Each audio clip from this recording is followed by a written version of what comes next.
Hey Lettuceheads, Goldie here with a quick rundown of today's episode. We're going to be taking on one of our favorite topics and definitely one of yours, ranking golf courses. As you know by now, traveling and reviewing courses and properties is one of the core things we do here at Please Let Us Golf. And of course, every time a top 100 list comes out, we're always debating the merits of what should be where, what's really a hidden gem, what's overrated. And to help us take on the topic today, we are bringing on a guest, Noah Kortkamp. You might know him as Golf Culture on Instagram or TikTok. Maybe you listen to his pod, Golfers Anonymous. But we're bringing him on specifically because this year he launched his own app called Eden, and it aims to be the best in the business to have a community or user-based experience on how to debate the merits of ranking and rating golf courses. We had a really good time with Noah today. We get into some sensitive topics. We might have taken some inadvertent shots at folks. So we hope you enjoy the episode, and most importantly, stay plugged.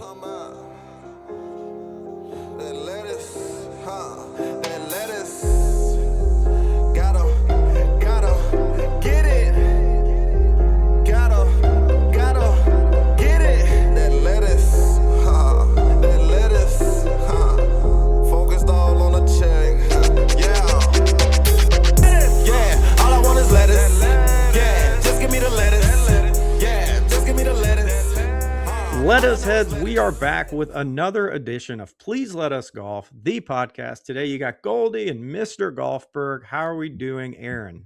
What up, everybody? We're all right. How you doing, Goldie?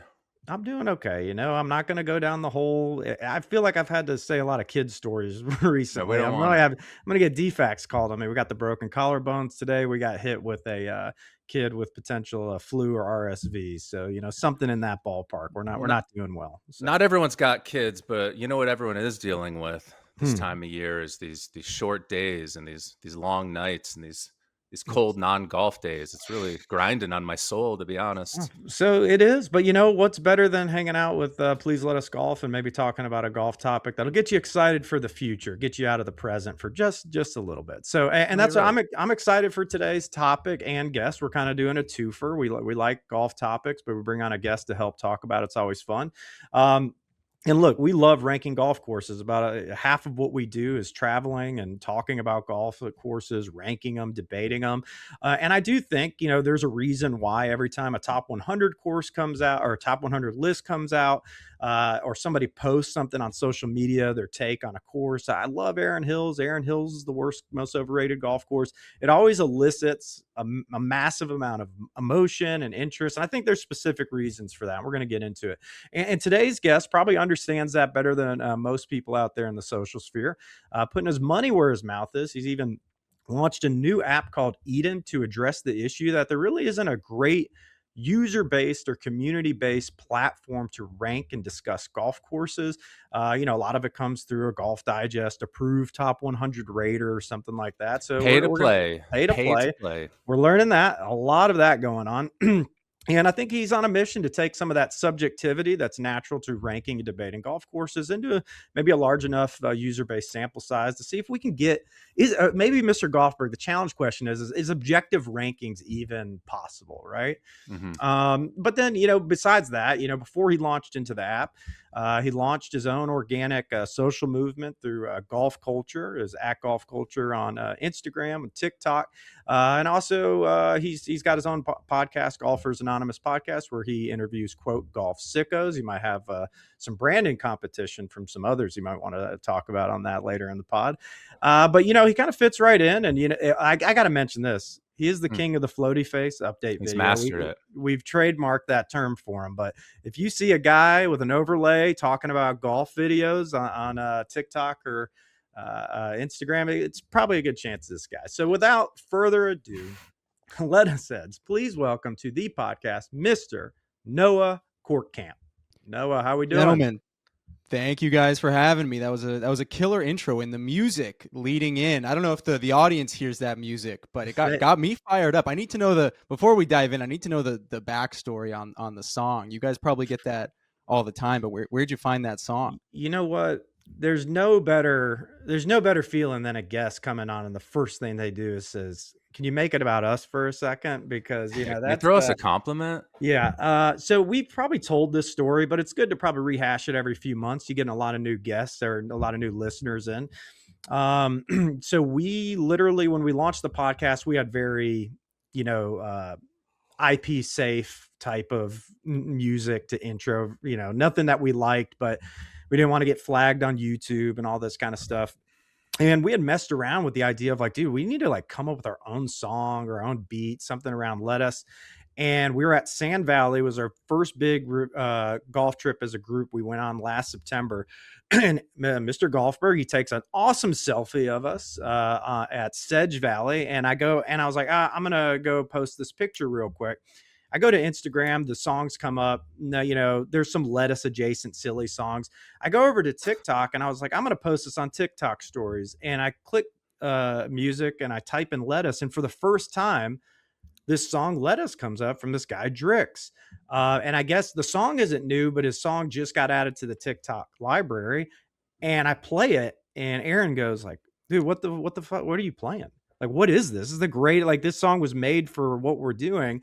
And I show him it, and long story short, we had used it in some stuff we did, and Drix heard it, just Algo, like, we weren't following each other, or he didn't even tag him. His Algo just pushed something to him. He saw we used it. He sent us a message like, "Thanks." We sent him a message back like, "Hey, would you care if we use this for our podcast intro?"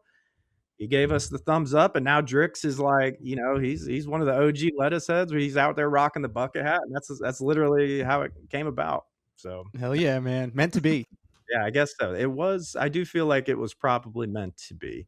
So, I normally start giving our guests kudos, even though we do an intro. So I will say this. We always get the number one question I get is the why do we bring on a certain guest or go after a certain topic? We try to do it with intentionality. And for you, it's like, okay, you do have a pretty good social media following on Instagram and TikTok, but it's not just that, it's how you did it. Like you're doing it by yourself, which is a grind.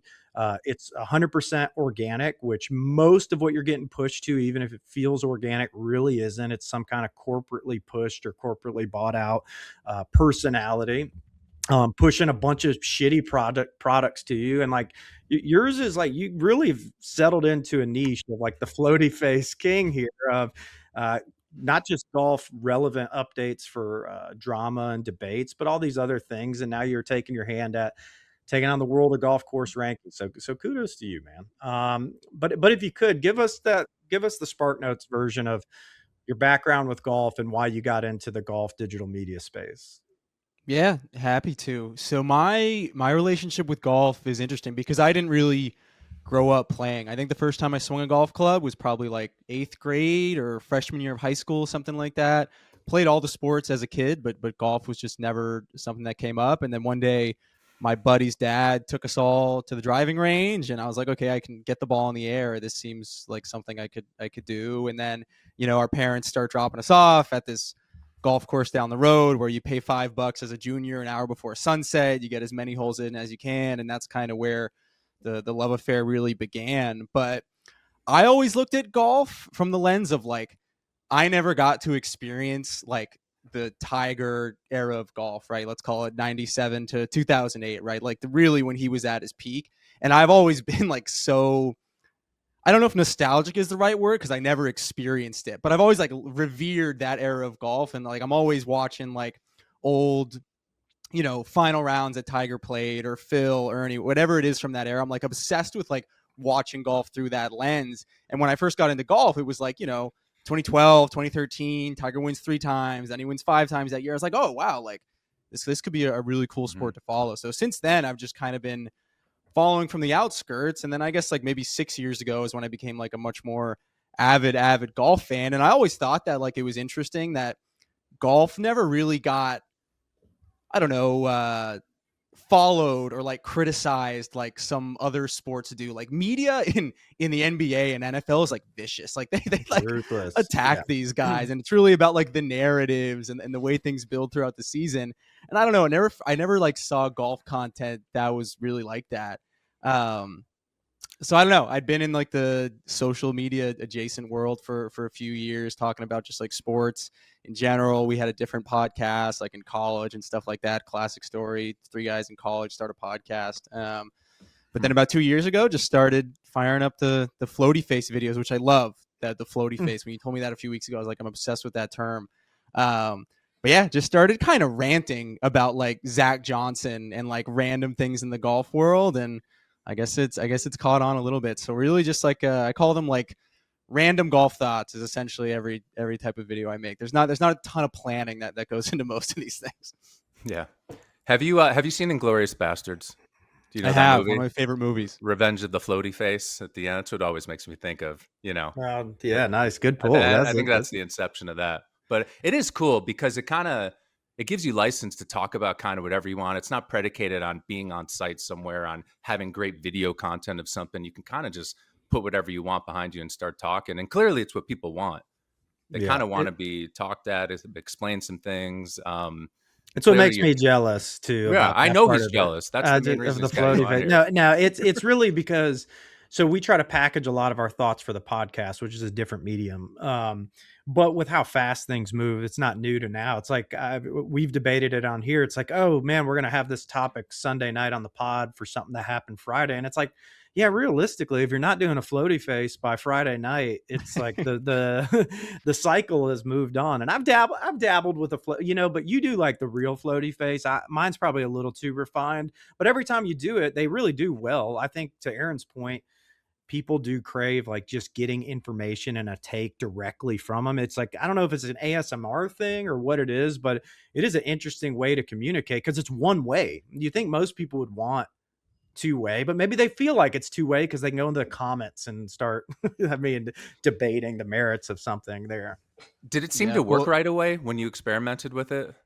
so that was the thing. When it started really working well was, to your point, is like once I started doing it like right after Hmm. the event, that's when I saw things like really kind of pick up. Like it's funny, like sometimes I'll just like start recording like while they're playing the 18th hole or while they're playing 17, film most of it and then get the final bit out as they finish so I can just get it out right away. And once I really started being intentional about like I want to be like the first person to talk about this, that's when it kind of started picking up some steam. I know. Yeah, I've had a couple where only a couple, but like you and I have put something out like at the same time, and I was like, man, this asshole, like he's a quick trigger, I don't got Well, time. and for Hey, context there's too, room Noah, for multiple takes on everything at the end of the Yes, day. there, in yeah. theory, but you've got what, 50,000 plus followers, at least on TikTok, right? You've got a pretty sizable Yeah. Yeah, following. TikTok, I think we're pushing close to like 45K over there, and Yeah. then it's like 26 or something on Instagram. No, Yeah. I mean, so you're a real influencer for context for people listening on the pod. I Yeah. mean, this I guy, wouldn't go that far. I I No, look, we're building you cake up thrower is more of a term yeah, I like. but because we're building you up because we're gonna get into Eden and ranking golf courses, and I know Mr. Golfberg has some very personally passionate opinions of who should be even allowed to participate in the ranking and discussion of these golf courses. But yeah, so I'm the gatekeeper. so tell us a little bit. So just for a second, so you do have a podcast too, where you interview what you call your golf sickos, Golfers Anonymous, right? So how's that going? When did that kick start, and kind of what's the idea behind that? Yeah, so like I said, we had a, random sports pod when we were in college, and like podcasting was always just like a fun format for me. I think a lot of people, it's like three guys start a pod. It's like therapy in in, Mhm. in many ways. It always just was something fun we could do. And I always wanted to like do a podcast golf related just because I find that like golf is kind of the best way to get to know somebody. Like you can kind of skip a lot of the traditional small talk about what you do for work, where you're from, and it's just like, oh, what's that logo on your hat? What's your favorite course? Whatever it is, how many times you play here. Like if you play golf with someone, even if it's just 18 holes, like that person decently well if they're like a normal guy by the end of that round. So I really just started interviewing all my friends that play golf. Like how'd you get into the game? When'd you get the bug? What are your favorite memories? What was your first set of clubs? Just like any golf topic under the sun. And then just started reaching out to some people on Instagram, and people have been super generous with their time. So it's really every episode is kind of just like a mini scrapbook of people's like golfing career, for lack of a better word. And it's cool. We bring on some like small businesses that make some really cool niche products in the golf world. So it's just been fun to do that, and honestly just like meet so many different people Mhm. in golf right now, because since COVID, like there's just so many new people to golf, and with that there's like so many new different ways to follow golf. Like if you're really into architecture, there's tons of content for that, or the PGA Tour, LPGA Tour, like clothing, or whatever it might be, or the like equipment junkie stuff. Like there's so many different ways to follow golf now, and it's cool to kind of pick that apart. For sure. And it's funny talking to your buddies. It's like nothing, people want nothing more than to just be able to talk about their golf game for 15 minutes and have people actually pay attention. Because even on the course, when you mention something, everyone's kind of wrapped up in their own world. So it's probably just their favorite thing on earth. Come on the pod, Yeah. tell Talk us. about Well, talk that's the about thing. your It's game. like everybody is like, "Oh, I've never been on a podcast before." I'm like, "Dude, we're really just going to talk about your golf game for Yeah. like an hour. It's Yeah. pretty fun." I'm Yeah. convinced an invention that's lacking is like something you just clip on your hat and it's just your personal golf caddy and it's just AI at this point. I'm sure we could pull it off in like a month. You just someone you can just talk to. Oh man, can you believe what happened there? I was just a little open. I said, oh yes, Aaron, I can't believe you did that. You've been practicing so hard. How did that happen? But you know what? Just buckle down. It's gonna be all right. I mean, Yeah, I I don't need know. There's something my there. my AI mental health coach. I Yeah. definitely need it. So, okay, so we're crushing the floaty face. We got the fun outlet for the podcast. What gave you the idea to go down? Well, tell us about Eden. How about that? We'll Yeah. cede the floor for you for that. So Eden is essentially a way to like track and review every single golf course you play. It's essentially like if you play a new course, you drop it in Eden, and you're prompted to like compare, enter tags, pictures, notes, all that from your round, and then you compare it with other courses you've played. And essentially, the inspiration behind Eden, like I don't know if people have ever used like a Letterbox or Belly's one or Untapped for beers. Like there's a lot of these like consumer review apps where instead of the Michelin star people, it's just like crowdsourced essentially. Yeah. And it felt like there really wasn't anything like that in the golf world. I found personally that up here in the Northeast, it's like pretty hard to find a new golf course that you actually want to play. Like if you just like Google golf courses near Boston, you'll get some list of public and private. The public ones will probably just be the most expensive ones in the area. Google Maps, pretty useless. You just have people on there that are like really angry most of the time, writing like, reviews that they didn't like the place. All the websites look the same. It's like the same picture of the water feature. And it's like really just hard to understand what a course is actually going to be like. And then obviously you have like Golf Digest and golf.com rankings, but like, I don't know. I find those to, again, just be like pretty, what you're going to get with those rankings. You're not going to really find anything new and interesting. So I really just want Eden to be a way for people to like find new courses to play, and actually just like the thing I've been thinking about lately is I'm kind of at the point where it's like I want golf to be like an adventure almost, where like I'm kind of like going out of my way to just like find new and interesting things, and I want Eden to just be a way for people to like find new experiences like that and find other people that are into doing that. Like I just drove like 2.5 hours to go play a 9-hole golf course up in New Hampshire. Like I don't know a ton of golfers that are doing that, and I think if Eden can be a way to like help that community find itself, I think we're doing something right. Well, okay, Noah, you just drove 2.5 hours to play a 9-hole golf course in New Hampshire. You said, right? Would you recommend it to people from your area to take the 5-hour excursion, pay whatever the cost was, and have it's about a 2-hour ordeal? Just now that you've been there, I'm just curious. How would you? I would 100% recommend it. Okay. Because So I think a lot would about what recommend goes it, but into I know yeah. that not everybody's like looking for that. You know what I mean? And that's okay. But I would 100% recommend that people go do that. Right, because there's a time commitment, there's a money, there's just all these factors that go into, is this worth my time, or does this slot into what I want out of life? So, I mean, Yeah, yeah, that's where. So I was glad you brought up the comp of like Untap or whatever. Is that whatever it is for beers and all these others? Because there is, now that I've used the app, I do see the direct similarities of, there's almost like a, I don't mean this to be demeaning, but a more simplistic view of it, as opposed to it just being this hyper curated, like you said, it's got the 4 drone flyover pics and it's all going to be the top 10 is the same all the time and all that. It's more really about the community input and the scoring of it. But when you were first launching this, we had a talk. By the way, I should have mentioned this up front. We don't know each other well. We've had 2 conversations for about an hour where I talk for 55 minutes and you got about 5 minutes in. So, used to that. yeah. So I did promise you on this one, you'll get more floor than me usually. But when you were first doing it, that was been always my thing of ranking courses, because that's a huge part of what we've wanted to do and move out towards, is like, how do you really have like a weighted scoring system that comprehensively takes into consideration some of the things Mr. Goldberg was just saying, right? Like it is so much more than, on one hand, I think the user friendly piece, kind of where Eden's at and makes the most sense for scaling, is the like they get a user score that they unlock and it's a 1 to 10 and, all that kind of stuff. But for me, like I've always been like, there's a return on investment piece of what the cost was. There's a course conditioning piece. There's an eye test piece. There's a greens piece. It's playability and fun piece. There's almost like a waiting period piece of like, what do I think? Am I thinking about that golf course a week later, a month Mhm. later, all that? Now, I don't know how you really comprehensive that, like do that into scoring, but for me personally, that's where I've always netted out where I've struggled with like a top 100 list, because I'm like, it is super hard to and I get it. Maybe it's not. Maybe you shouldn't take it that literally. Is honestly the feedback, but it's super hard to have like a small curated group of top 100 raters. It's like Rotten Tomatoes, approved critics that have a far departure from what a common golfer is, and or just have a narrow view, because a lot of them you do have to read the fine print. I don't know if it's top 100, which I do like their stuff more so than like Golf Digest or golf.com rankings, but I think it's top 100 where they're very clear, like price, exclusivity, difficult, all these things are not included in the calculus. Right. It's just like, if anyone in the world could show up to this golf course, this is how I'm viewing it.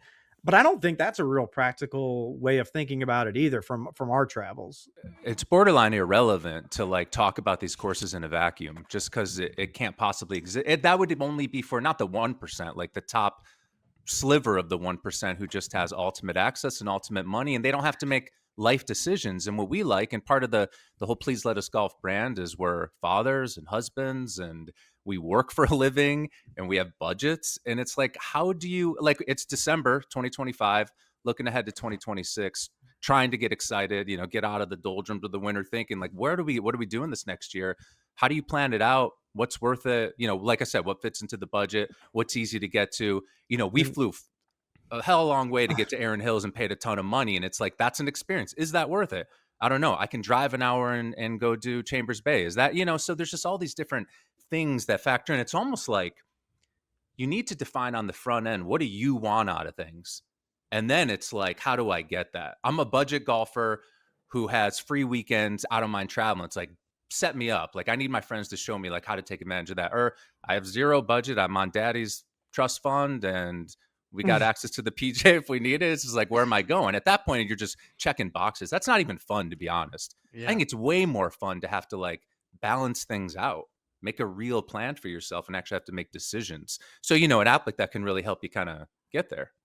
Well, I think too, like, I don't know about you guys, but I really rarely like actually read like the Golf Digest, golf.com review of a course. Like in my mind, it's like, oh, it's on the list. Okay. Like that's kind you, of you look, my you look at the picture and the number. You don't actually read exactly the like review, right? like I'm Well, not you're a going younger through the review generation too. Do you guys even read anymore at all? No, No. no. sometimes. Yeah, Yeah. I only look at floaty face videos actually. Right. Yeah. Um, but what's interesting to me and why I want Eden to be such a thing is that like I would much rather read someone's rankings who's like near me, plays all the same Mhm. courses I play, but also has traveled to Chambers, Erin Hills, Stream Song, whatever, and see how these places they've traveled to stack up to the courses that we all kind of play regularly. When you can make it feel more personal, I feel like it's just much more relevant to everybody. And everybody, like, I don't know about you guys, like all my friends have a list in their Apple Notes app or some spreadsheet ranking the courses they've played, and that's great, but Yeah. it's really only useful for that one person. Like I want to like get that information actually in people's hands so it can be actually useful for people planning trips or whatever it is. Yeah, we were talking about this briefly yesterday, and it's like the thing of, I'm not trying to be a dick to people, because for like there's always a bigger fish in the sea. I've been fortunate enough to play a lot of the top whatever ranked courses, so I think I have enough perspective to have a general. It's, at least for me, I know what I do and don't like, and I think generally what would apply to the biggest net or the biggest group of golfers. But I struggle sometimes when it's like the person who's just getting into maybe higher end or travel golf, and they're like, they went to the ocean course and they're like, ocean course is the best course in the world. And you're Right. like, well, okay, Can't but see when the ocean. but yeah, but yeah, you can't see the ocean. That's one thing. But you go, that's okay, but your perspective is so limited. And I go, that's where the counter to like having a raider goes out that it gets to go see it all. But then there's a whole nother issue of pay for play and kind of that But let's also be content. honest. We Mhm. did one of our first kind of trips together years ago, and Ocean Course was on that list, and Yeah. it was like this lovely experience. And even Yeah. though I was talking some shit back then about it, that you can't really see the ocean, and there's alligators trying to eat you half the time you're out there, but it was a great experience. But then you go like Into to Pebble Beach and go, oh wait a minute, that's over there, and then you go play Bali, and you're like, oh wait a minute, there's just so it's okay. Like you just and have to start your journey somewhere. And I know It's all you have fluid at the end of the day. yeah, yeah, Yeah. you have a numerical ranking, but it might like it's like if like comic books, like eventually you're gonna get to like where you have a god tier and then a this tier. And when I was Mhm. first messing around, like my own personal list, I've kind of messed around with the nomenclature, but I've had like world class, fly to, Mhm. drive to, and then other. And that's kind of where like I generally where like my that. brain goes of like, okay, this is what anywhere in the world you should go if you have an opportunity to play this course. That's an extremely rare high bar. But then like I think that's the like fly to becomes a bit like so ocean course is a good separator for me. Honestly, I don't think Aaron Hills or the ocean course would fall into a category of you should go fly specifically to go knock this out. Now, if you're doing it as a part of a larger trip and you're hitting it, maybe you can package that together. I think those are really good regional golf options. I think what happens with these top 100 lists, though, it's like the same 20 courses always in the top 20 or 15, and this is what it's all marketing. Like they're paying to stay in those spots to where I'm not saying the ocean course should or shouldn't be top 10 or 20, but it's like to Aaron's point, the more we've traveled around the country, it's like, oh, well, Lasonia Links, I'd rather go play than the ocean course. Wine Valley Golf Club, I'd rather go play 5 times more than an ocean course. And then, this is good for podcasts. You can be, unrefined and long winded is but then it's like, it depends your objective. Like, am I trying to go play one round at what? Like, I had this issue of if someone called me right now and said, you could fly to Wisconsin, you could play Lasonia Links or Aaron Hills. Even though I just told you I like Lasonia Links more, it's like, yeah, but Aaron Hills is an experience and that property is insane. And like, it's a major championship venue. And, like there's those bells and whistles. So it's like, there is that calculus too of like, am I just going in for a 1 day, 1 round kind of thing, or am I doing a multi-day, multi-round? And I think that goes into having information that's available to help package that because that's a lot of part of we debrief in the podcast. So we don't want to bullshit people. It's like yeah, it's like a round that's look, if your round's $400 to $500 and your lodging's $200 to $300 and you got to stay there overnight and it's you're pushing $1,000 a day, like our standards are going to be pretty effing high. Now, what do you do in a ranking system though? If you go relative to that expectation, it came in under, and then something that was $100 hit way over its weight. Does that necessarily make it better? I don't know, but I think that's where cost has to be a part of the subjectivity. And it's tough too because there's always the conversation of like favorite versus best. You know what I I, mean? Like it's whenever weird. you travel somewhere and you go play in Aaron Hills, like you said, you have these expectations coming in. It's ranked very high. Like I'm supposed to like this. But let's say you go and then, I mean, I've also played at Aaron Hills and Lasonia. Like if I'm going back, I'm playing Lasonia. I mean, but Aaron Hills is probably higher in my Eden rankings. You know what I mean? So it's like, Yeah. which one do you actually want to go and play compared to like which one are you supposed to think is better? You know what I mean? Like you said, it is a big difference. Favorite course versus best course, best experience. Also, how you played. Like it has to factor in. It just does because It always does. it sets it was your experience, and it's not just like maybe this course was for me. It's just like I had a great time, and so that's just part of the Well, subjectivity, and you're and gonna have memories from there, and that's important. And you should think about that course more often. man, you really need a better protected source when it comes to um, Well, it, for ranking and measuring. But yeah, it goes both ways. We just had an associate friend in our world who was just at Bandon Dunes, and all of the advice they're getting, they're there for multiple days. They can kind of play everywhere. You have to play everything. Just don't even worry about Sheep Ranch. I mean, you only have time for 5 courses. Don't play Sheep Ranch. And I'm like, literally, what the fuck are people talking about? In my opinion, that's the most beautiful land site a golf course has ever been on, as far as the places I've been to. And I know the course has a few issues, but it's a good example of like, you have to see that place. You Yeah. have to go walk it. There are 3 infinity greens on par 3s on the front 9. I don't think there's another course that literally has that. No one ever talks about it except for me. But I just, and then the 9th green, there's a par 4 that has it too, where you're literally looking at the green and it's only the ocean Yeah. that falls off behind you. It is such a trip, that course. It's so I, spooky when the fog's up. I'm just like, that is it's a must play. So, and I think it's just people checking boxes. Oh, pack dunes. Like, I would actually say skip pack, but I know Andrew would get mad no, if you had to Well, skip one. I have a stick question with for it. you guys. Like when, Mhm. you know, on the note of like skipping Sheep Ranch, I have a friend, I haven't been to Bandon, but his philosophy is that you should always skip like the short course, whether it's like Sandbox at Sand Valley or whatever. I forget what it's called at Bandon, but like, what are your guys' thoughts So, on so like, do you what I have would to go hit the short course? So what Oh, I would let's say fight. is, Let's yeah, fight. so no, what I would say is whoever that friend is, just delete them from Eden because they're not a good source of information. Because I would say the opposite.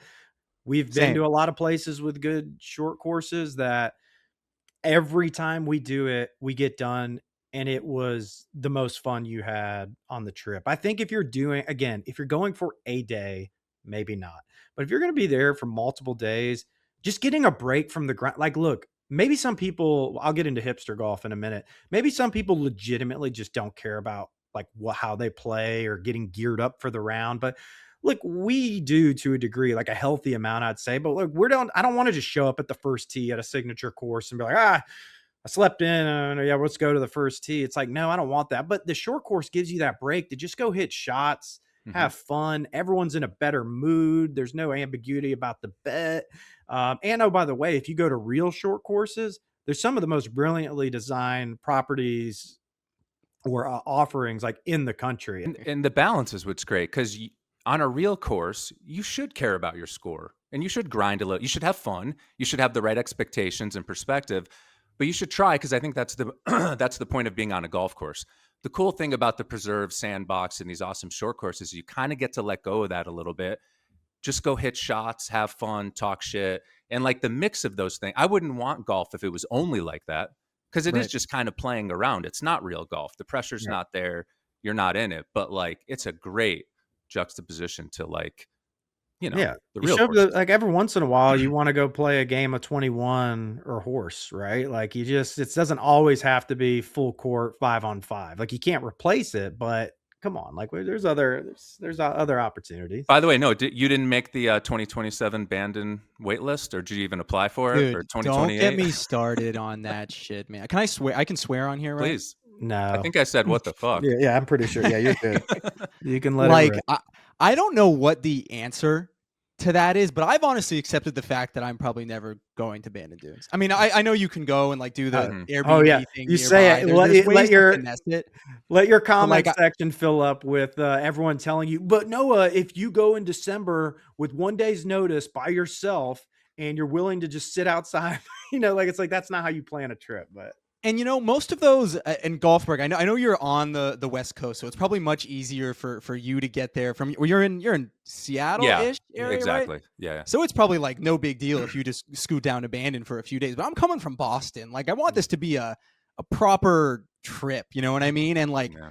again, I don't know what the answer is. Like the lottery system seems to be working sort of. What did they get? Like 30,000 people for applying for for that? Like April May only, so they haven't yeah. even released the numbers for summer. And I do think the issue is too April, May, and then they have the summer, and then they have like October as its own. So the problem, or maybe it's October, November, December, but everybody wants early October, late April through May because you get closer to the summer weather conditions with long days, but it's like a third of the price. So it's just super competitive that time.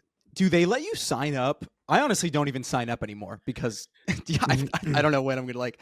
Do they let you sign up for every single one? Mm-hmm. They So, need to make you do one. That's yeah. ridiculous. You gotta And pay. I think there should be some kind of like tracking system that if you get selected and pass up, you go to the back of a lit. Like, like I don't know. It just has crazy demand. And I think like, look, their deposit policy is just not extreme enough. I know this sounds like you're trying to exclude folks, but when you can just pay for one player's round. Like you have to pay for one player and one round for each day you reserve. And it's like, okay, if I'm going for 3, 4 days and I got to put that out of pocket, but it's 100% refundable up to like 30 days or maybe 60 prior. So people book a year and a half out and go, I got 8 spots. Like, can I put a trip together? If not, I'll cancel. And that's when the comment section will tell you, you just got to be ready to pounce on it 30 days out. But to your point, yeah, if I got an hour flight or a 5 hour drive, that's different. But if I'm going for you, if you got to fly from Boston to Portland and drive 4.5 hours, you can get to St. Andrews probably 2.5 hours faster Dude, than you get to Bandon Dunes. I made a video about that. How like if you're on the East Coast, pretty much anywhere on the East Coast, especially in the Northeast, like just go to Scotland. It's Yeah. it's probably going to be like, I mean, it's going to be very different than going to Bandon, obviously, but it's Yeah. probably going to be about the same flight, maybe a little Mhm. cheaper. The accommodation is going to be cheaper. You can find golf that is much cheaper, and it's Yeah. Scotland. It's going to blow your mind, kind of regardless of where you go play. Yeah. No, And people in the comments were like, "Oh," blah, blah, blah. And I'm like, it's just fact. it's just a fact. It it is sad. Certain things are sad, and there's no like clear answer to it. The only good news is that I don't think anything about Bandon Dunes itself will change for the negative, even though there's all these people that want in and they gatekeep it so hard and it's expensive. But when you're there, it's just out of this world. It truly is. It holds up like on a ridiculous level. So stay patient. I bet you will. I guarantee you'll get there at some point, and it'll be Yeah. 100 times worth it, 100% worth it. It really is. I've never Yeah. really been anywhere like it, but We've conceded that unless you want to go play the winter weather lottery, we've which is really, still worth it. It's which incredible. it is, but I think I would still go to like it It is for a first time. for a first. Yeah, it's just a tough. Like if you're, I think the dirty secret to Bandon is like a lot of those people that give you that feedback of, oh, it's actually not that hard to do. I'm going for my 12th time this year and I go as a solo or my one buddy. And I just think like that's the problem is like, yeah, you got to keep going back and like getting pockets of it. But I think most people, it's like they probably want to go once, then maybe 5, 10 years later, maybe check it out again. But what it does do for stateside travel golf is it gets hard to care about going to a lot of other public resorts because it's just never going to be anywhere near it. Like, I mean, I say that about Sand Valley. We had a good time at Sand Valley.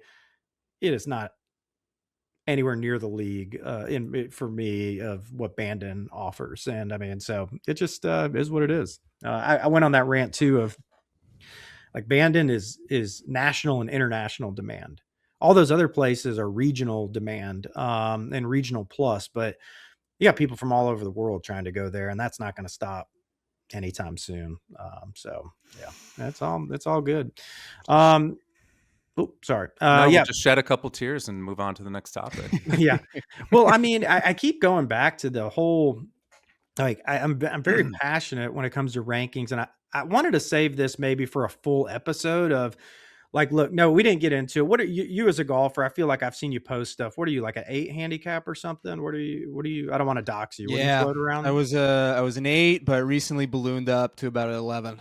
Oh, Tough man, summer. God, you got that. What is it called? The stroke control or whatever in the game. Dude, I got soft capped. That was a Soft dark capped, yeah, day. yeah. Well, you know what it was is like for the longest time, and I think you guys are better players than me, but for the longest time, I wanted to break Yeah. 80 and be a single digit handicap. Mhm. And like I did that last year, broke 80 a few times, and it was single digit, and I was just kind of like, okay, I made it, and Well, like there was no real like next goal, so I've you got to have gotten goals. worse, of Well, course. hold on, but hey, Aaron, I got to get this off. So I'm Okay. not. Yeah. So I would encourage you. The podcast episode that released today, it was kind of a hodgepodge of topics, but we had one that's come in is from from the Cabbage Patch, from the listeners. But I try to avoid ones that everybody's talking about, but it was unavoidable. Everyone keeps saying, what's a good golfer? And they use a score, breaking 80, all that. So I went to it with a different perspective of like, what's the right question to ask when it comes to like defining what a good golfer is? And I want like, you can watch the segment. But Adam, our guy, who's our 8 handicap, he was basically calling me a dick because I had way too narrow of a definition. But he said he viewed it as like a competent golfer. Like maybe that's not the right question to ask. What like a competent golfer can flirt with 80, and we ended up netting out of like there's really three. There's a stick. Like, what's it mean when there's a stick, there's a good golfer and a competent golfer.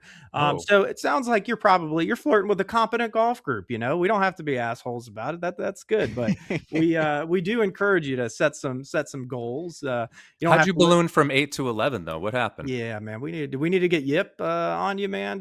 What do we do? Some Dude, bagging there? Yip, I had Yip on the pod and we I we know. started chatting about that. I might have to bring him back on and put me on blast. You know what I think it is like I my back to the rankings, like this summer I kind of made it a goal to like not go on a trip and instead just like play a lot of the courses that were in my backyard. So I was, driving 2 hours to play a 9-hole golf course here, going to this Mhm. 9-hole or playing this course up in Maine. And I was just so disconnected from like actually trying to play good golf. And then I did like a tournament in I know all September, about it. kind of started figuring it out again. But it was just really that like under 10 rounds this summer, I was actually out there to put up a score. It was really just Yeah, trying to go see some of these places. And I think I just fell out of the groove of I putting know. together a round. I know your pain, No, man. I no, you spent. do bring up a great point. I think about this sometimes. I think it's important for people trying to get good. There are too many variables in golf. Way too many things change. So the idea that you can play the same place at least consistently, that at least that's not going to change. And now I can kind of play around it and see how my play adjusts and work on things. But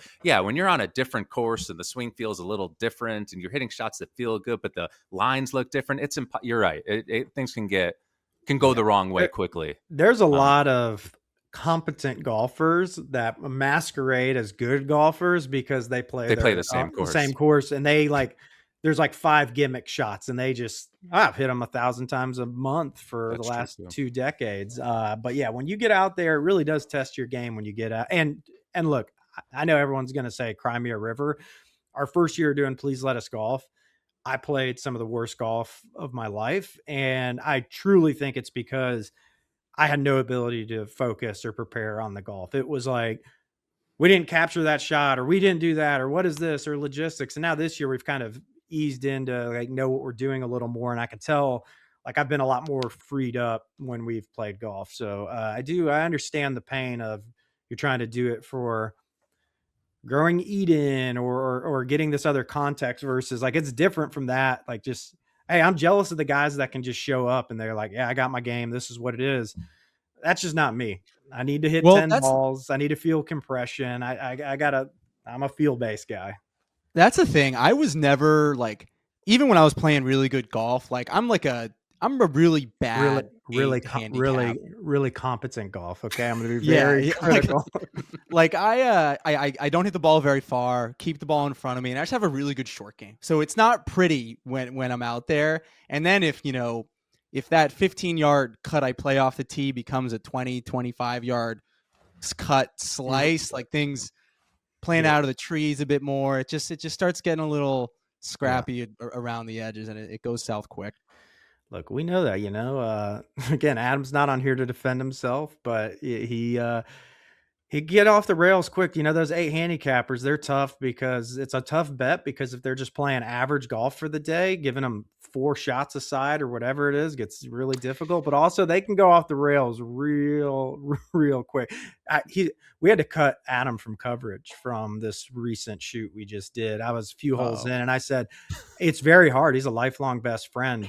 I said, dude, this ain't it. Like nobody's gonna. They say Bob does sports. No one wants to watch you nine shots in on the you guys are the second. ruthless out Oh, there. hey, they'll tell you if it's all about it's what's best for business, and that wasn't it. But it's Well, all good. yeah, the advice is like just stay on the grind.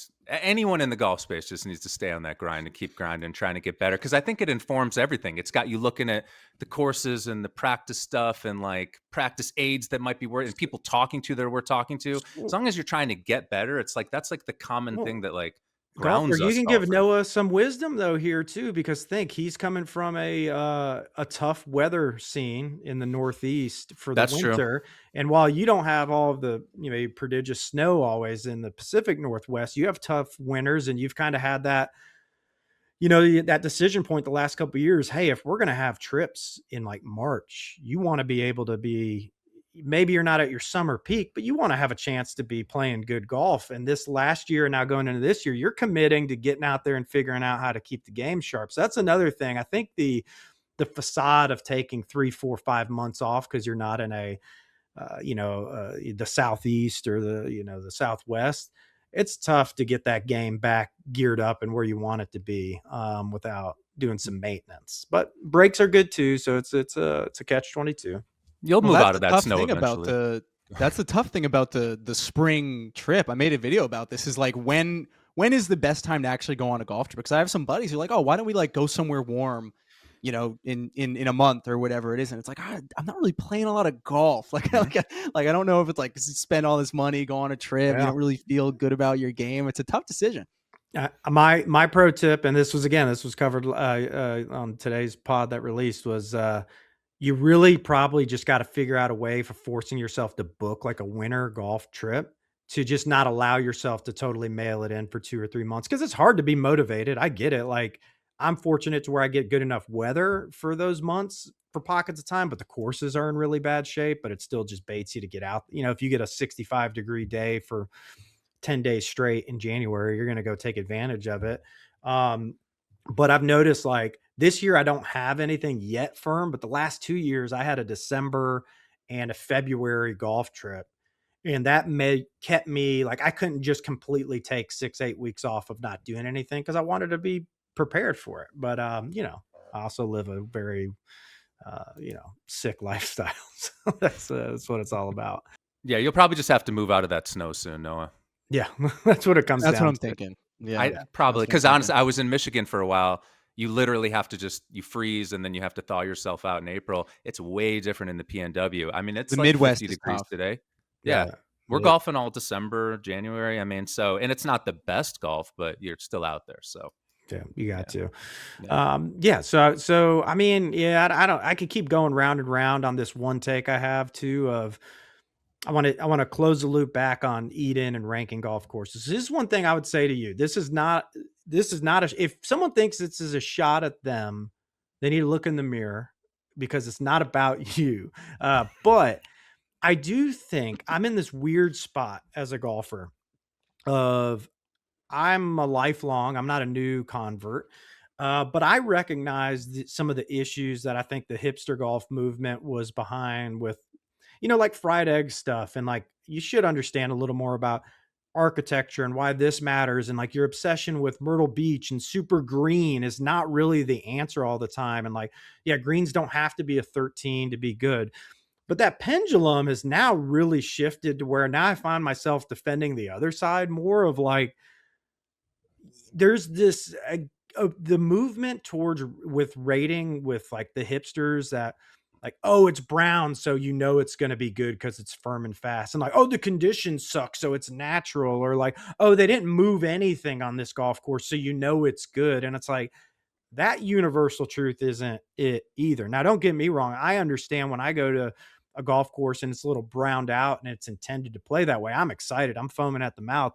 But I think just the default answer in rankings of like, oh, well, that Hilton Head course sucks because it's just green and flat. Well, at some point, like, hey guys, if we're all going to be now agreeing to pay $100 to $500 every time you play a good golf course, like, yeah, the conditions probably should be good. And as a guy who cares about their score, when the conditions result in like impacting my ability to score, I kind of don't fucking like it, man. Like I convinced myself for a couple years that it was cool, and now I'm like, no, like you don't get to have bullshit bad greens. Like you don't. Like I understand agronomy, but I'm just saying if you're gonna charge me two, three, $400, they can't roll at a 9 and they can't bump offline. Like I'll give you a pass if it happens once, but inconsistent green speed, super slow, like Andy Johnson fried egg. He's obsessed with green should be Scotland slow or slower in America. And it's like, here's the issue. I can only think of maybe one or two golf courses I've played that had a truly, truly slow green and a good putting surface. In America, if the green's slow, it's usually dead or a shag carpet, and you can't even make a putt. And we love putting and getting the ball in the hole. So I don't know. I just kind of my passionate take to the people using Eden or yourself is like, we got to pump the brakes some on like, oh, like I made fun of Fazio courses forever, but now I'm getting out with some of this new age modern golf, and I'm like, this shit sucks. Like some of this ain't it either. Yeah, it is tough. Like I think it really just has to come down to like what you're looking for at the end of the day. Like, and it really just goes back to expectations. Like, I think me personally, I'm at the point where I'm just trying to go and see some like unique shit. And maybe that falls more under like the hipster golfer world, but like I think the worst recommendation someone could give me is like a recommendation that starts with like the conditions are really good. Like Mm, that's not really like what gets me excited to I go get it. play a golf course. But at the same time, if I'm going to go play some course that like I know has some like wild greens, I'm probably not going there to try and like score well. I'm probably not going there to play a match. You know what I mean? So Hmm. I think it just comes down to like what you're really looking for out of your round of golf. And it is hard to get the overlap Yeah, because I'd realistically, if you're meet you. trying to go play good golf, like some of the green, you might miss a putt because it rolls offline. You know what I mean? Yeah. I think it's just a matter of like what you're expecting going into it. So I would meet you halfway in that. I fully agree. Like my mission is to retire the word pure from the golf lexicon. I fucking hate it. Like it's literally everybody. It's pure, pure. Everything's oh dude, that course was so pure. And to your point, I'm like, no, that course was dog shit, dude. It was so boring, soulless, all that. And to your point, we love exploratory golf too, wild, all this. But I think like finding that where it makes sense and going on a little bit of an excursion is cool. But when you're masquerading as like a daily play course, whether it's public or private, I struggle when you're going like, man, that's a swing and a miss for me. And like at some point, starting with that as your number one, I would agree is misguided because a lot of golfers do. But where the pendulum swung too far to me is like it doesn't matter. I'm like, oh, Yeah. it matters, dude. Like it does matter to some degree. And it's about price point too, right? Like I think a lot of these places, like if I don't know how much golf costs where you guys are, but Mm. like if I'm paying over $80 in the Northeast, like I better be able to go out there. And if I wanted to make some putts, you know what I mean? Yeah. Like there shouldn't be anything about like the condition of the course like hindering me from having a good time if that's what I'm trying to do. But I don't know, Yeah. maybe 80, maybe 60 is the line, Yeah. whatever it is. Like I think everyone should have like a number in mind of like how much what's the value of this course and like what is like the conditioning that like maybe should be associated with that. Because if it is over $100, they can keep the greens in decent enough shape for people to go out Yeah. there and try to put up a number if they really want to. Yeah. I think the more I'm learning about the golf business and agronomy side, most golf courses at this point charge enough to maintain good greens. And don't get me wrong, it's expensive. It's 70% of maintenance budgets in a lot of places. But what it comes down to it, courses with bad greens have that it's an effort issue. I know people hear this and go, it's a cost issue. Nope. I'm not talking about having Oakmont greens. I'm talking about a very good green surface, consistent. It's because so we have I'm very fortunate. We got a local club. It's owner operator, shoestring budget, not expensive for the daily fee players,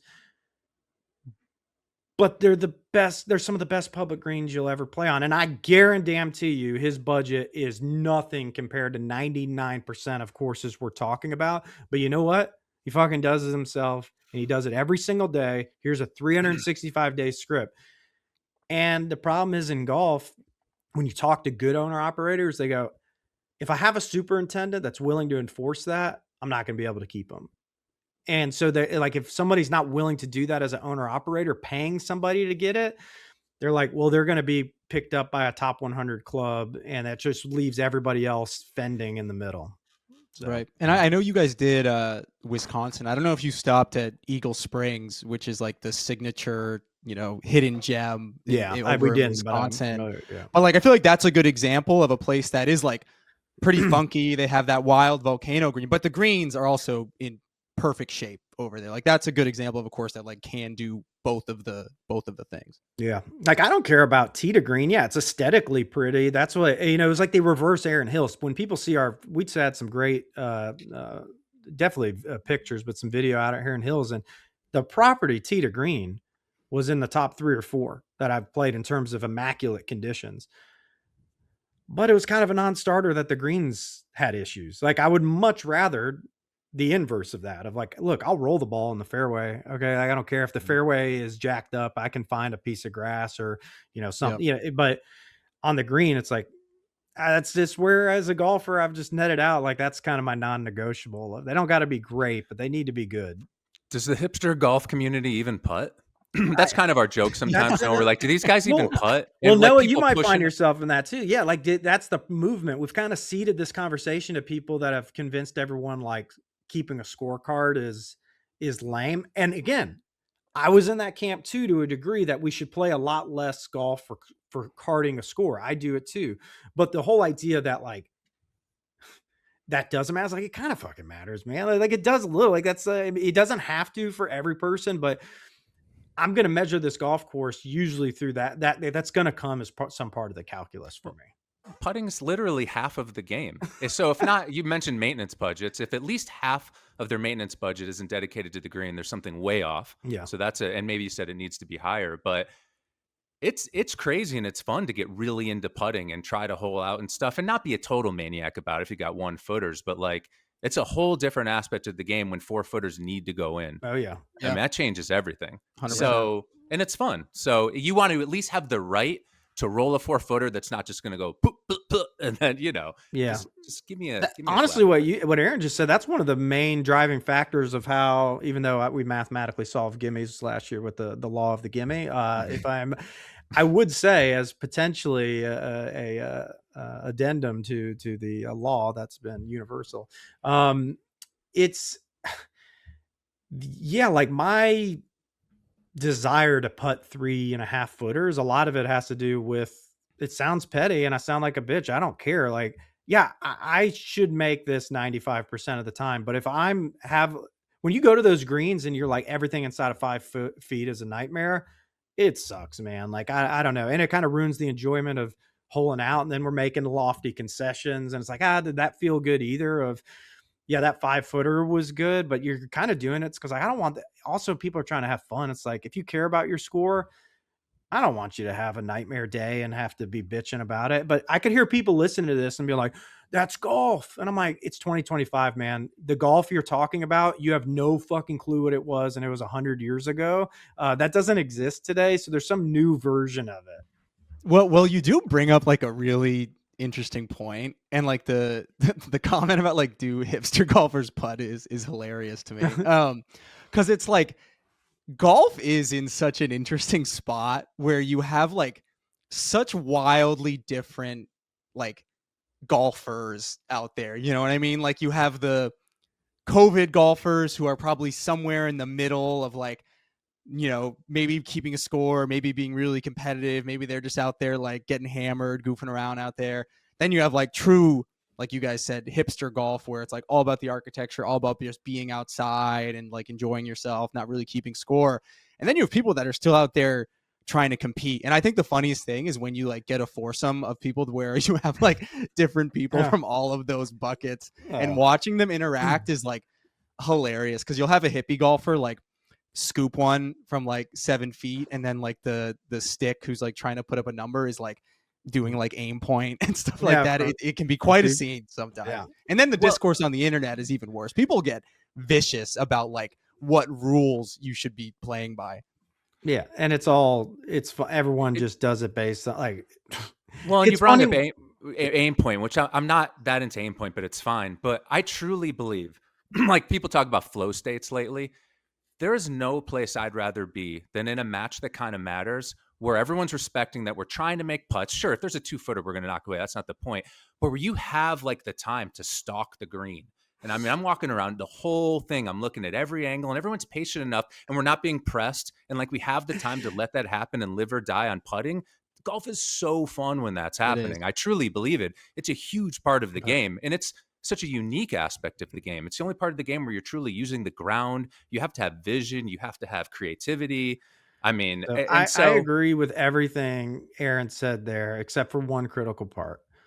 What? I would agree. I'd meet you halfway that yes, people rush on the greens. I do it sometimes myself. And it's annoying when people, the old group in front of you is taking forever. They get on the green and everyone scoops and they're gone. You're like, what the hell? What the heck's going on here?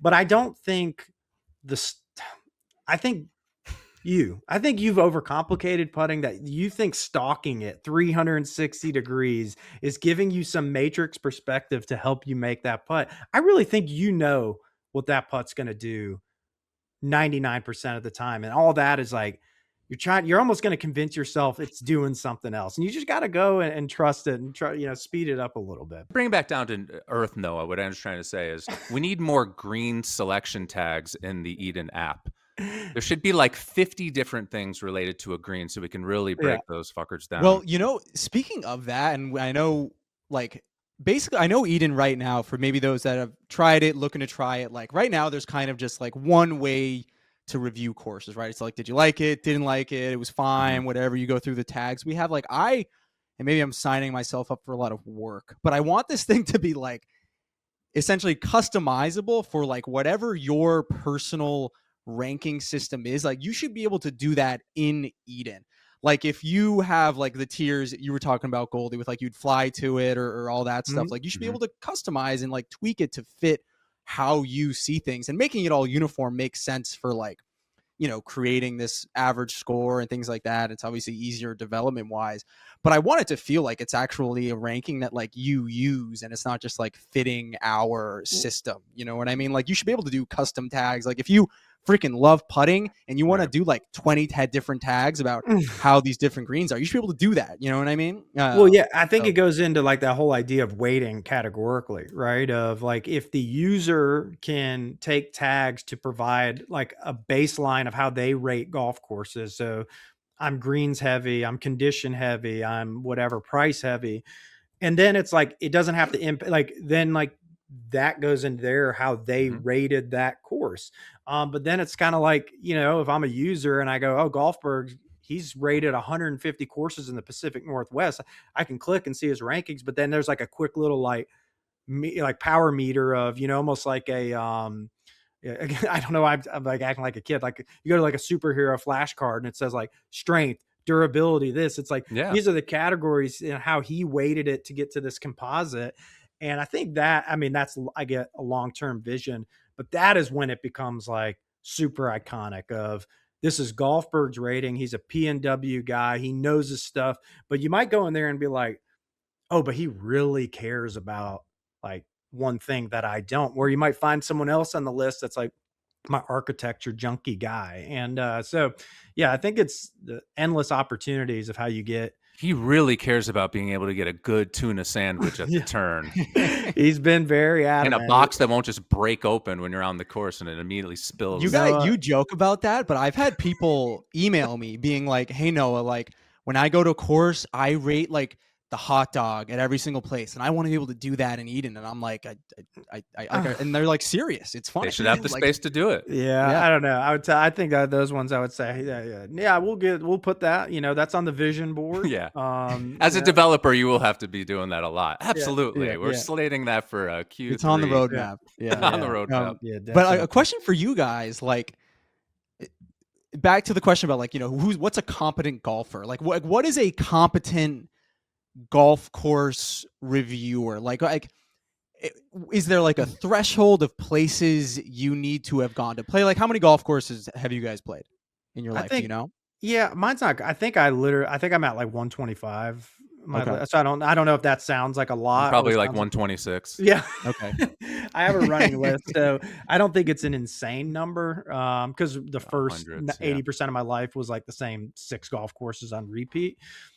But that's a good question. You can't fake the perspective, but all you can do is start your journey and be honest about it. And I think that's a really good thing. Because, for example, there are podcasters in the golf space who have literally played thousands of courses, and when they give you their rankings, they're naming places you'll never even go or think about, or they're ultra private. But I get it. They've gotten to a point where they have access to everywhere. Everyone knows you got to go to the southeastern border of Croatia. Right. It's the best. It's like, you just said that. I think the point is like, Noah, you're whatever age you are, you're this handy. It's like people buy into that. Like, I relate to this guy, and what's his journey? He's like, I'm trying this out, trying that. I'll let you know how these next things go. We have a different perspective. It's a little more baked in or we've been around a little longer, but that just comes with time. And But you said a competent rater. I do see you have like kind of your top raters in the app, like how many courses have they gone into rate. And I think that volume certainly matters. I don't think it's the end all be all, but if you haven't played, and I say 125, and this is, I'm fortunate that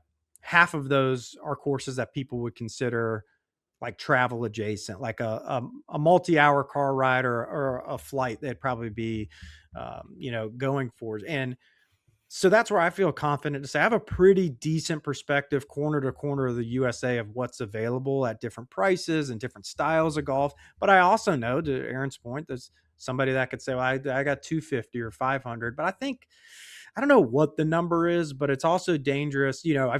We got a lot of friends that are Wisconsin golf guys, that are in this space and they do really good work. But I've sent you some notes of like, man, I don't think any of these guys have ever left the state of Wisconsin before, man. Like, I think you should have to have some regional and national experience before you're a competent rater. But that might be ugly because it doesn't mean you can't in your local area. Yeah, I mean, because that's the thing I've been thinking about, and I've gotten some feedback around this. Like, some people want there to be some kind of like obviously you have like the complete crowdsource rating of everybody who's played X course, and then you have like Worthless. the verified reviewers or something like that. Paid And it's for. like, do you end? Yeah. Yeah, exactly. Yeah. Like, do you end up with some kind of like system where it's just like a I similar think to Golf Digest? I think think Andrew's filtering. comment about Golfberg and the PNW, like just where that idea goes. It's like this person that they've seen the courses, maybe they know something about their handicap, and they maybe they even see social posts related to that person, because you're going to have different people involved. It's like that's a person I can start buying into. Yeah. It's someone who I kind of believe in. I don't think they're just bullshitting me. I don't think they just put together Right. a list because, of course, gave them some money to do it. So yeah, it's like crowdsourcing, not for the aggregate total. This course, 1,000 people said, and now it averages an 8.2. I don't think that's really relevant. But one person who you kind of trust and they're like fully fleshed out takes, that's insanely relevant. Yeah, and I think the building it that way, giving like, look, because you got to satisfy a lot of different perspectives there, but just the filtering capability of even getting to what you're saying of like, you're going to have some kind of composite overall. But to Aaron's point, it can get granular down to, well, this is the number one rater in that region, and this is their thoughts. If you're looking, hey, I'm trying to do a Wisconsin trip, so I'm going to go to like, here's the top Wisconsin raters and go from there. I think that gives you more planning relevance than. But Golfberg cares deeply about value, loves good green speed and tuna sandwich. Oh, that's a guy I care about. Yeah, seriously, you want a good tuna sandwich. Even though he made that joke about the container for the sandwich. Eventually, I'm going to put together a multi-year compilation of just spilled sandwiches within 5 minutes of him. Like, that's another. This is a whole nother rabbit hole. We can't do it here. Maybe we'll have to have you on for a more topic. But like, eating on a golf course is cumbersome too. Like, especially at walking golf courses, like you want something big enough to have energy, but I always default to a bar and scarf it down because it's like, I can't carry a fucking sandwich around with me. And hot dogs, even ketchup's flying everywhere. You're ruining your clothes. You don't get to sit down anymore. Everything's just go, go, go, go, go. But yeah, who knows? Just a head of lettuce. Just a head of lettuce. Yeah. Just get a big thing of iceberg and just take a bite. All right. This is awesome. My favorite topic probably is talking how to rank golf courses. Hopefully this becomes the definitive guide podcast. Noah, anything else you need to get off your chest before we depart for the day? No, thank you guys so much for having me on. This was a blast. Thanks for giving me plenty of ideas to add to the roadmap of Eden, which is just endless. let us know. Give us status updates if you could every just 30, 90 day. Yeah, I'll send you guys a link to the Jira board. You can keep me on time with these things. But yeah, thank you guys so much for having me on. Yeah. And if anyone listening to this has any ideas about how they'd like to review courses or any Eden feedback, I answer every email. So, send it my way. Got to communicate in this. That's why Goldie likes you. Two of the hardest workers in golf, ladies and gentlemen, Goldie and Noah Courtcamp. I need a nickname. He's got Goldie, and maybe I'll just go with Floaty Face. Yeah, floaty. Well, you We got do love Noah's it. Ark, you got the Garden of Eden. I wasn't sure where you were headed with all that, but Yeah. there's some No, branding possibilities there. yeah, we see, we connect the dots in the background. But all right, lettuce heads, this was fun. We're gonna maybe we'll catch up with Noah and get some more Eden updates down the road. But Sure. for Goldie, for Noah, for Mr. Golfberg, we will see you next week. And most importantly, stay plugged. Peace. Peace.